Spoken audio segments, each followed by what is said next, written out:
여러분 안녕하십니까? 이번 시간에는 국민의힘 대권 후보이신 최재형 전 감사원장이 강력한 폭탄 발언을 했다. 다시 말씀드리면 이재명과 박영수 전 특검, 권순일 전 대법관을 일일이 거론하며 한마디로 대장동 개발 게이트, 화천 대유권은 무엇이다? 대한민국 역사상 가장 치욕적인 범죄 행위라며 사실상 이재명이는 대통령이 아니라 감방으로 갈 수도 있다라고 그야말로 강력한 발언을 했습니다. 최재형 후보는 페이스북을 통해 봉이 이선달님 화천대유로 행복하십니까? 이익은 사유화, 손실은 공유화 라는 제목의 페이스북 글에서 한마디로 이재명과 또한 박영수 특검, 권순일 전 대법관과 관련된 이 사건은 그야말로 범죄 행위의 극치를 달리고 있다고 전하고 있습니다. 정성산TV 좋아요, 구독, 알림은 큰 힘이 되겠습니다. 후원해 주시는 모든 분들께 가열차게 멸국. 자, 최재형 후보가 전 감사원장으로서 육하 원칙과 또한 정확한 팩트, 나아가서 고위 공직자답게 이재명을 향해서 그야말로 폭탄 발언의 이 본질은 무엇이겠습니까? 그러니까 그동안 이재명과 이낙연 후보들이 지금 싸우고 있는 본질이 무엇입니까? 전 방송에서도 말씀을 드렸습니다만 이낙연이가 이재명에게 강력하게 요구하고 있는 것은 바로 이재명의 화천 대유 사건은 이 전대미문의 사건이고 빠져나갈 수 없는 사건이기 때문에 이쯤에서 더불어민주당 대권 후보의 자리를 양보하라고 이야기하고 있지만 이재명이는 끝내 강행을 하고 있지 않습니까? 자, 이런 마당에 최재형 후보의 이런 발언의 본질은 그냥 서슬푸릅니다 하겠습니다. 9월 19일 민주당 호남 토론회에서 이재명 후보는 대장동 개발 사건과 관련 부정이 있으면 대선 후보와 함께 경기지사 공직을 사퇴하겠다고 천명했습니다. 대장동 개발 사업은 공영 개발 방식임에도 단지 6.9%의 지분자인 화천대유 4,999만 원을 투자하여 지분 0.9%, 화천대유 및 익명의 투자자 SK증권을 통해 3억을 투자하여 지분 6% 등이 50.1%를 투자한 최대 주주인 성남도시개발공사가 배분받은 5,500억 원과 비슷한 수익을 배분받은 일반적인 시행 프로젝트에서는 도저히 있을 수 없는 이것은 무엇이다? 이것은 사건입니다. 이재명 후보는 성남도시개발공사가 1조 5천억 원의 개발 수익 중 5,500억 원을 수익 배분받았으니 아무 문제가 없다고 강변하며 이 과정에서 자신은 어떤 부정에도 관여되지 않았다라고 주장하고 있습니다. 자, 첫째, 시행사 전체 발행 주식수의 93.1%를 위결권 없는 우선주로 발행하고 단지 6.9%만을 위결권 있는 보통주로 발행하여 주주 간 협약에 따라 우선주에 배당하고 남은 수익 전체를 6.9%의 지분을 가지고 있는 보통주 주주들을 가지고 가는 것. 이해가 되십니까? 쉽게 말하면 지금 현재 화천대유의 지분 구조조차도 말이 안 된다라고 딱 육하원칙으로 강조하고 있는 거죠. 이재명 후보는 화천대유가 사업의 고위험을 감수하기 때문에 보통주를 주고 고배당을 한 것이라고 합니다. 주주의 위험에 따라 배당률이 달라지는 일은 자본주의 역사상 없습니다. 거짓말한다라는 거죠. 이와 같은 비상식적인 배당 결의의 배경에는 성남도시개발공사와 화천대유를 중심으로 한 주주 간 협약이 있었습니다. 어마어마한 걸 터뜨린 거죠. 주주 간 협약이 있었습니다.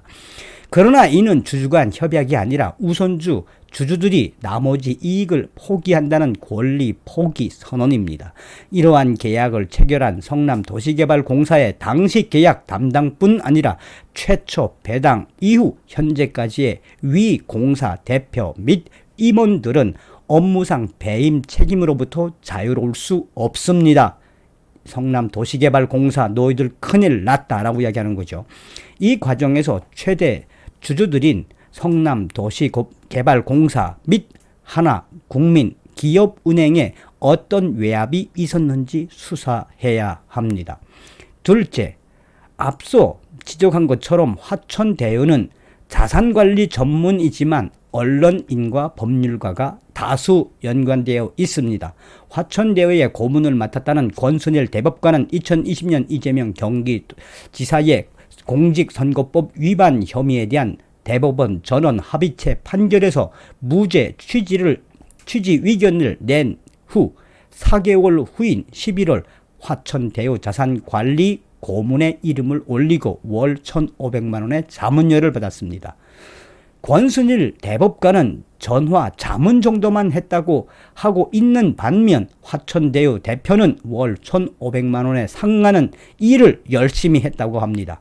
돈을 받은 사람은 일을 열심히 안 했다고 하고 돈을 준 사람은 일을 열심히 했다고 하는 이 이상한 상황들. 박영수 특검이 누구입니까? 문재인 정권이 집권하는 데 큰 역할을 했던 공신 아닙니까? 여기에 지검장 출신의 변호사까지 왜 이런 인물들이 자산관리 회사인 화천대유에 필요했던 것입니까? 화천대유의 대주주는 이재명 후보 성남지사 재선 후에 단독 인터뷰를 했습니다. 한마디로 이재명 후보와 관련된 사람이 가득합니다. 이재명 후보에게 묻습니다. 화천대유에 이들이 관련되는 과정을 알았습니까? 알고도 모른 척 했습니까? 셋째, 이재명 후보가 성남시가 얻은 5,500억 원의 수익에 대하여 단군일의 최대 규모의 공익 환수라고 합니다. 그러나 화천대유와 그 자회사인 천화동인 및 특정 금전 신탁으로 SK에 3억 원을 차명으로 형식상 투자한 사람들 뒤에 숨어 실제로 투자한 익명의 투자자가 가져간 수익은 6천억 원이 넘을 것으로 분석되고 있습니다. 4천억이라고 하는데 6천억이 넘을 것으로 추정하고 있다라고 강력하게 주장하고 있는 거죠. 이들이 배분받은 수익 6천억 원의 사용처를 철저히 수사하여 실체적 진실을 밝혀야 합니다. 처음부터 공영개발로 추진했다면 이 돈들은 모두 국민들에게 돌아갔을 것입니다. 이재명 후보는 이 사업의 민간 사업자를 결정하고 민간 업체와 협약서를 체결하고 사업을 관리 감독한 성남시의 시장이었습니다. 경기도지사 선거를 치를 때에는 대장동 개발 프로젝트를 본인 치적으로 홍보하더니 이제는 모른 척하고 있습니다. 대장동 사건은 단군 이래의 최대의 공익 환수가 아니라 단군 이래 최대의 사익 편취입니다. 이재명 후보는 1원도 받지 않았다고 합니다. 박근혜 대통령은 최순실과 경제 공동체로 묶여서 22년을 받았습니다. 6천억 원의 사익 편취는 몇 년형을 구형해야 하나요? 2013년 이재명 성남시장은 자신의 SNS에 대장동 개발 이익은 시민들에게 주어줘야 한다며 새누리당의 특혜를 위한 반대를 막아달라고 호소했습니다. 그런데 왜 2014년 재선에 성공한 이재명 성남시장은 특혜를 몇 명에게 몰아주었습니까? 우리는 이재명 후보에게서 이익은 사유화하고 손실은 공유화하는 문재인 정부의 내로남불의 경제 철학을 봅니다. 이 사건은 21세기판 봉이 이선달 사건입니다. 이재명 후보에게 묻습니다. 이재명 후보의 정체는 무엇입니까? 이재명 후보는 정직합니까? 자, 이 최재형 국민의힘 대권 후보의 이 페이스북 글에서 어떤 걸 느껴지십니까? 여기서 이재명과 박영수 특검, 권순일 전 대법관, 그리고 성남도시개발공사 사장 및 임원, 그와 관련된 은행들, 지검장 출신의 변호사들, 한마디로 최재형 후보는 이재명 후보와 관련된 메가톤급 이 팩트를 날려버린 겁니다. 그러니까 그동안에 알았던 것이 무엇입니까? 이재명과 관계되어 있는 약 7인이 5천만 원씩 투자를 해서 3억 5천만 원짜리 펀드를 만든 줄 알았는데, 그래서 4천억 원의 수익을 낸 것으로 알았는데, 이번에 최재형 이 후보께서 밝히신 내용은 얼마다? 6천억 원이 넘는 것으로 추산되며 이것은 대한민국 당군 이래 최대의 사익 편지. 이재명이는 감옥에 가야 한다라고 최재형 후보께서 폭탄 선언을 했습니다. 다음 시간에 뵙겠습니다. 멸공.